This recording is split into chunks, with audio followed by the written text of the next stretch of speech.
ባለስልጣኑ አቶ ግርማ ሰይፉ ስለ ሀብታሙ አያሌው የጻፉት ጽሑፍ በእጅጉ አነጋጋሪ ሆኗል። ስለ ሀብታሙ አያሌው ጉዳይ ምንድነው ያሉት የሚለውን ለእናንተ የምናቀርብላችሁ ይሆናል። ሌሎች መረጃዎች አሉ። አብራችሁን ስላላችሁ እናመሰግናለን። በቅድሚያ የምንመለከተው አሁን የነገርናችሁን ጉዳይ ነው። አቶ ግርማ ሰይፉ የአዲስ አበባ ከተማ አስተዳደር ጽዳትና ውበት ባለስልጣን ዋና ኃላፊ ናቸው። እርሳቸው በፌስቡክ ገጻቸው ላይ ያሰፈሩት ጽሑፍ መነጋገሪያ ርዕስ ሆኗል። ከዚህ ቀደም እርሳቸው ይንቀሳቀሱበት በነበረው ፓርቲ ማለትም ከኢዜማ በፊት አባል በነበሩበት አንድነት ለፍትህና ለዲሞክራሲ ፓርቲ ውስጥ አባልና ከፍተኛ አመራር የነበሩትን አቶ ሀብታሙ አያሌውን በእጅጉ የወረፈ ጽሑፍ ነው የጻፉት። ይሄ ጽሑፍ በእጅጉ አነጋጋሪ ሆኗል። ስለ ሀብታሙ አያሌው ያልሰማናቸውን ጉዳዮች ነግረውናል በማለት በርካቶች ይህን ጽሑፍ እየተቀባበሉት ይገኛሉ። የጽሑፉ እንግዲህ ትልቁ ጉዳይ ምንድነው? የሀብታሙ አያሌው የግላዊ ህይወት ውስጥ ጣልቃ የገባ እንደዚሁም ያለው ሁኔታ ወይም የትዳሩ ሁኔታ ምን እንደሚመስል በእጅጉ ለማብራራት የሚሞክር አይነት ነው። ትልቁ ትኩረቱ ያ ነው። እናም ይሄ ጽሑፍ እስቲ በትረካ መልክ እናቀርበዋለን በዝርዝር። እናም አንድምታውን እንመለከታለን። ለሀብታሙ አያሌው ባለበት ይላል። አልፎ አልፎ ግርማ ሰይፉ ተብየው ብለህ ሐሳብ እንደምትሰጥ እሰማለሁ። ትሰድበኛለህ ብዬ አላውቅም ነበር። ባለጌ እንደሆንክ ስለማላውቅ አይደለም፣ ግን ስትባልግ ብልግና መሆኑን የነገርኩ ለጥቂት ጊዜ አብረን የኖርን በመሆኑ ነው። አልዩን አለማየሁ አበበን በህመምህ ወቅት ያደረጉልህን ረስተህ አፍህን የከፈትክ እስከዛሬም ስለ እኔ ሌላ ልብ ወለድ አለመጻፍህ ምስጋና ይገባሃል። ለማንኛውም ይህን የምጽፈው በጥንቃቄ ባለቤትህን ቤቲንና ልጅህን ሂማንዳን እያሰብኩ ነው። ያንተ ውርደት ለቤተሰብ ስለሚተርፍና ብትታረም በሚል ነው። አሜሪካ ኤምባሲ በሪዮት ዓለሙ ምክንያት ቪዛ አንሰጥም ሲሉህ ለአሜሪካ ቪዛ እንዲሰጥህ ከአሜሪካ ኤምባሲ ሰዎች ጋር ያደረኩትን አስጨራሽ ፈተና ትረሳው ይሆናል። ግን ታክሞ ይመለሳል ብዬ ዋስትና ሰጣለሁ ስል ጉድጓድ ላይ የምትጸዳዳ ልኩማን ነበርክ። በዛን ጊዜ እናት ልጅ በፍርሃት በሚረድበት ወቅት ቤትህ አድርግ ያልኩህን ማይክ የተሻለ አድርጎ ወስዶሃል። ትሰድበኝ ዘንድ አፍን እንዴት ተላቀቀ? ነገሩ አልዩን ባለበት የአካል ጉዳት የሰደብክ እኔን ድቡልቡል ባቄላ ብለህ በስሜ ጠራኸኝ እንጂ አልሰደብከኝም። ግን መታጠቢያ ቤት ገብተህ ፍንጤጣን ጎልጉለህ ዳንኤል ሽበሺ ፎቶ እንዲያነሳ አድርገህ ለውጭ ሕክምና አሜሪካና አውሮፓ ካልሆነ አንቢ ስትል እንደነበር ከሚያውቁ 3 ሰዎች አንዱ እኔን መሳደብ እንዴት ፈለክ? ነውር ጌጥህ ይሉኝታና ውለታ ቢስነት መለያ ካልሆነክ ይህ እንዴት ይመጣልሃል? ዳላስ ውሽም አስቀምጠህ ለዚያውም ባለትዳር የሆነች ስትመላለስ ለቤቲና ለሂማንዳ ሲባል ካልሆነ ዝምታው ይሁንታ መስሎ አይደለም። ሌሎች ብዙ የመማገጥ ታሪኩን ልነግርህ እችላለሁ። አብዛኛው ኢትዮጵያዊ ቶርች እንደተደረክ ይገምታል። ነገር ግን አንድም ቀን ቁጣ እንኳን ደርሶብህ እንደማያውቅ የጻፍከው የሰዎች ታሪክ እና አንተ ግን ተራኪ መሆንህን አያውቁም። ይመችህ ጥሩ ተራኪ ስለሆንክ። ይህን ለምናውቅ ግን ሱቅህን እንዳይዘጋ ዝም ብለን ነበር። መድቦልቦል ውፍረት ከሆነ እኔና አንተ ማን ነው ወደል? አንተ ችጋር አጣብቆ አድገህ ወልማርት በርህ ላይ ሲመጣ የተነፋፋህ እያለ እኔ እንዲህ ማለት ይገርማል። መቼም የኔን ዘመዶች በክብር አስተዋውቄ አይታቸዋል። ፍቅርና ክብር ሰጥተው እንዴት እንዳደረጉ። ባለጌ ሆነ አንገት አስደፋኝ። ያፈርኩት አንተ እኔን ስትሰድብ እነርሱ ሰምተው ምን እንደሚሰማቸው ስገምት ነው። በመጨረሻም እኛ የተፈናቀሉ ወንድ ይሁን ሴት የማይታወቁ አረጋዊ አድራሻ ላክልኝ። 40-50 ዓመት ከኖሩበት ጉስቁልና የቱ እንደሚሻል ተጠይቀው ከተጎዱ እኔ በግሌ ከሳቸዋለሁ። ደግሞ ለሳቸው ትምህርት ቤት ምን ያደርግላቸዋል? ተው ሀብታሙ እንዲህ ተራ ስህተት አትስራ። ሀብታሙ ኢትዮጵያ የኛ እያለ ወልቃይት ገለመሌ እያለ ጀሞ የሄዱትን ዜጋ እንጦሮጦስ ተወረወሩ ማለት ያስቃል። አንተን ዲሲ የወረወረ ኪንታሮት ምን ሊባል ነው? ጀሞ ሩቅ ሀገር ለሚመስላችሁ የከተማው ደማቅ ክፍል ነው። በድጋሚ ሀብታሙ አናሎግ ስለሆነ እንጂ ጉግል ይህን ሊነግረው ይችላል። በድጋሚ እኛ ተፈናቀሉ ያላቸው ሰውዬ ይሁን ሴትዮ በግሌ እንድክሳቸው አድራሻቸውን በሚያምነው ሚዲያ በኩል ይላክልኝ። ዓለም ጠባብ ነች፣ ማጭበርበር አትቻልም። የምታውቁትን ሁሉ ንገሩት፣ ግፊት አድርጉበት። ይህ ካልሆነ መረጃ እጃችን ገባ የሚለውን ቀድዳ ማቆም አለበት። አሁን መኪና መንዳት ለምዷል። ውበር ሰርቶ መኖር ይችላል። በወጣቶች ደም መሸቀል ይብቃ በሉት በማለት ይሄን ጽሑፍ ቋጭተውታል አቶ ግርማ። እንግዲህ ጽሑፉን እንዳዳመጣችሁት ነው። አንደኛ ነገር ይሄ ጽሑፍ የግለሰብ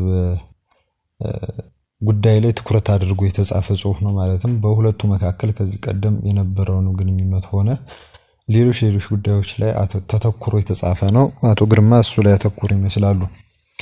ሁለተኛውና ግን ትልቁ ነገር ምንድነው? አንዳንድ የተጠቀሱት ነጥቦች አቶ ግርማ እንግዲህ ተባልኩት እንዳሉት በባቄላ የተመሰሉበትን ስድብ ለመመለስ ተብለው የተጻፉ በእጅጉ ለማንበብ የሚሰቀጥጡ እኛም እዚህ ስናነባቸው ወይም ስንተርካው ጉዳዩን በእጅጉ እያሳፈረን ያነበበው ነው አይነት ጽሑፍ ነው። እናም በዚህ ልክ እንደዚህ የግለሰብን የግል ጉዳይ በሐተታ መልኩ መጻፋቸው እንግዲህ ከአንዳንዶች ዘንድ ይህን ጽሑፍ ካነበቡ ሰዎች ዘንድ በእጅጉ የማይጠበቅ ነው። በእርሳቸው ኃላፊነት ደረጃ እንዴት እንደዚህ ብሽሽቅ ውስጥ ይገባሉ? እንደዚህ ጎልጉለህ እንደዚህ አድርገህ ማለታቸውስ ተገቢነት አለው ወይ? ትልቅ የራሱ የሆነ ግድፈት ያለው ጉዳይ ነው በሐተታ መልክ የጻፉት።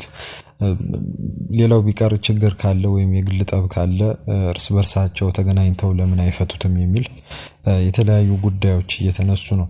ለነገሩ ከዚህ ቀደም አቶ ግርማ ብቻ ሳይሆኑ አቶ ጋሻው መርሻ ስለ መሳይ መኮንን የጻፈው ጽሑፍ ተመልክተነው ነበር።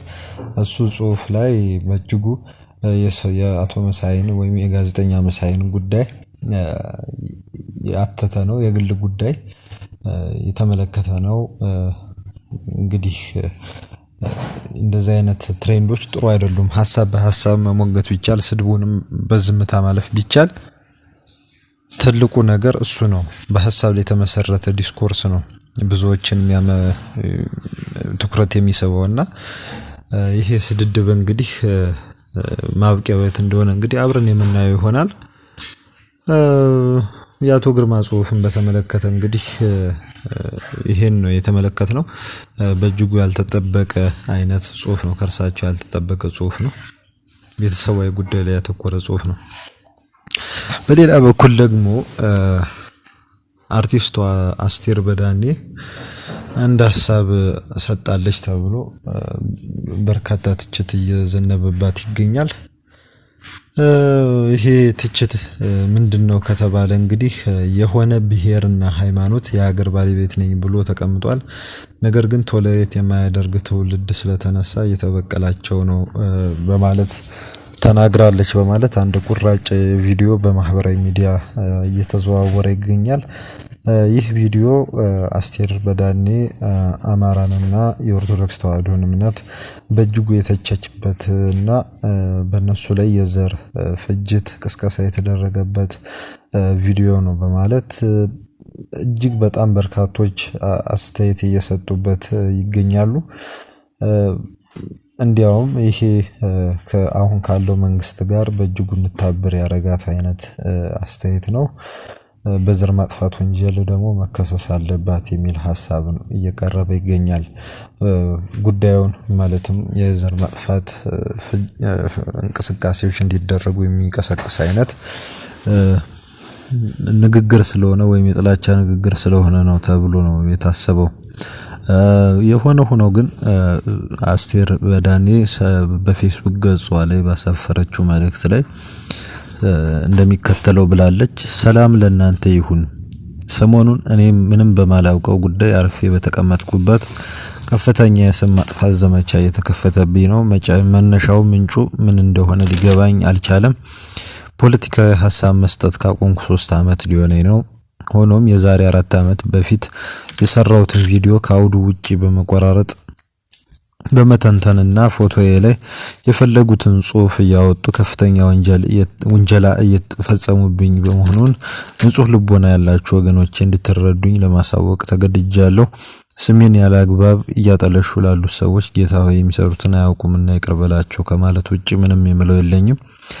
የሰው ጠላት የለኝም ስትል ነው የተናገረችው አስቴር። እንግዲህ ይህ ምላሿ ምን ያህል ተደራሽ ሆኗል የሚለውን እንግዲህ አብረን የምናየው ይሆናል። ሆኖም ግን ከትችት አላመለጠችም። አሁንም በእርሷ ላይ ከባድ ትችት እየቀረበ ይገኛል። በሌላ በኩል የዶክተር አለም ሀጎስ የተባሉ የሕክምና ባለሙያ ከሌሎች 2 የሕክምና ባለሙያዎች ጋር ለእስር ተዳርገው ነበረ። ሁለቱ ሲፈቱ እርሳቸው በእስር ላይ ቀርተዋል። በዛሬው ዕለት በምስራቃዊ ዞን ፍርድ ቤት ቀርበው ነበረ። ፍርድ ቤት በቀረቡበት ወቅት የዋስትና መብታቸው እንዲከበር ጠይቀው ነበር። ሆኖም ግን ፍርድ ቤቱ የዋስትና መብታቸውን በመከልከል ለሐምሌ 22 ቀን 2018 ዓ.ም ተለዋጭ ቀጠሮ ስለመስጠቱን የተነገረው። የቀረበባቸው ክስ ወጣቶችን በማደራጀት ረብሻ የመቀስቀስ ወንጀል ፈጽመዋል፣ መንግስትም ለመገልበጥ እየሰራ ትገኛለህ የሚል አይነት ክስ ነው የቀረበባቸው። ይሄ ክስ መነሻው ከአዲስ ከወጣው አዋጅ ጋር የተገናኘ እንደሆነ ይነገራል። በዚህ አዋጅ ምክንያት የሚከሰሱ ሰዎች ብዛት እየጨመረ ነው በትግራይ ክልል ውስጥ። ይሄ አዋጅ በተመለከተ የተለያዩ የጸጥታ አካላትና የፍትህ አካላት ስልጠና እየተሰጣቸው ይገኛል። በዚሁ አዲሱ አዋጅ ምክንያት የሚታሰሩ የትግራይ ክልል ተወላጆች ቁጥር ከጊዜ ወደ ጊዜ እየጨመረ ነው። አንደኛው ዶክተር አለም ሀጎስ ናቸው። ከእርሳቸው ጋር 2 የአዲግራት ዩኒቨርሲቲ የሕክምና አስተማሪዎች ለእስር ተዳርገው እንደነበሩና 2ቱ እንደተፈቱ ነው የተነገረው። የእሳቸው ቀጠሮ እንግዲህ ምን ይመስላል የሚለውን እንግዲህ ጊዜው ሲደርስ አብረን የምናየው ይሆናል። ሳልሳይ ወያነ ትግራይ ፓርቲ ለኦሮሞ ምሁራንና አባገዳዎች አዲስ ጥሪ አስተላልፏል። ይሄው ጥሪም እየመጣ ነው ያለውንም የአውዳሚ ጦርነት ለማስቀረት እንዲቻል የነዚህ አካላት በጋራ ለመከላከል አስቸኳይ እንቅስቃሴ ሊያደርጉ ይገባል በሚል ነው ጥሪው የቀረበው። ሳልሳይ ወያነ ትግራይ በኢትዮጵያ መንግስት በህወሓትና በሌሎች አካላት መካከል ሊቀሰቀስ የደረሰውን የጦርነት አደጋ በጋራ ለመከላከልና ህገ መንግስታዊ መፍትሄዎችን ለማስፈጸም ለኦሮሞ ሊቃን፣ ምሁራን፣ የፖለቲካ መሪዎችና አባገዳዎች እንደዚሁም ደግሞ የተለያዩ አካላት የሰላም ጥሪ አቅርቧል። ድርጅቱ በላከው መግለጫ አሁን ሊቀሰቀስ የታሰበው ጦርነት የአካባቢውና የዓለም ሀያላን መንግስታት አዳዲስ የጦር መሳሪያዎቻቸውን የሚፈትኑበት አደገኛ ውክልና ጦርነት መድረክ በመሆን አገሪቱንና የምስራቅ አፍሪካን ቀጠና ወደ ማያልቅ ጥፋት ሊመራ እንደሚችል ነው ያስጠነቀቀው። ፓርቲው ለሰላማዊ ትግል ቁርጠኛ መሆኑን ገልጾ የኦሮሞ ምሁራንና መሪዎች ባላቸው የፖለቲካና የሞራል ተጽዕኖ በመጠቀም የፌዴራል መንግስቱ የጦርነት ቅስቀሳውን አቁሞ ለሰላም ቅድሚያ እንዲሰጥ ጫና እንዲፈጥሩ አሳስቧል። ከዚሁ ጋር በተገናኘ የትግራይ ህዝብ ህገ መንግስታዊ ግዛትና መዋቅር በአስቸኳይ እንዲከበርና ወደ ነበረበት እንዲመለስ፣ ተፈናቃዮችና ተሰደው የሚገኙ በመቶ ሺዎች የሚቆጠሩ የትግራይ ተወላጆች ያለምንም ስጋት ወደ ቀድሞ ቀያቸው በአስቸኳይ እንዲመለሱና እንዲቋቋሙ፣ ፍትሃዊ የበጀት ክፍፍልን መሰረታዊ ማህበራዊና ኢኮኖሚያዊ አገልግሎቶች ያለምንም ቅድመ ሁኔታ ሙሉ በሙሉ በስራ ላይ እንዲውሉ ጥሪ አቅርቧል። በመጨረሻም ድርጅቱ መንግስት የትግራይ ህዝብ ጥያቄዎችን ከፖለቲካ ቁማር ነጻ በማድረግ በውይይትና በህገ መንግስታዊ መንገድ ምላሽ እንዲሰጥና ለችግሮች ሰላማዊ መፍትሄ እንዲያበጅ ጥሪውን ስለማስተላለፉ ነው የተመለከተው። እንግዲህ ሳልሳይ ወያነ ትግራይ ተደጋጋሚ ጥሪዎችን በተከታታይ ባለፈው ሳምንት እያቀረበ ይገኛል። ነገር ግን እስካሁን ድረስ ይፋዊ ምላሽ አልተሰጠም። ይፋዊ ምላሽ ከተሰጠ እንግዲህ አብረን የምናየው ይሆናል። ስለተከታተላችሁን እያመሰገንን አዳዲስ መረጃዎች ሲኖሩ ተመልሰን እንመጣለን። ሰብስክራይብ አድርጉ። መልካም ጊዜ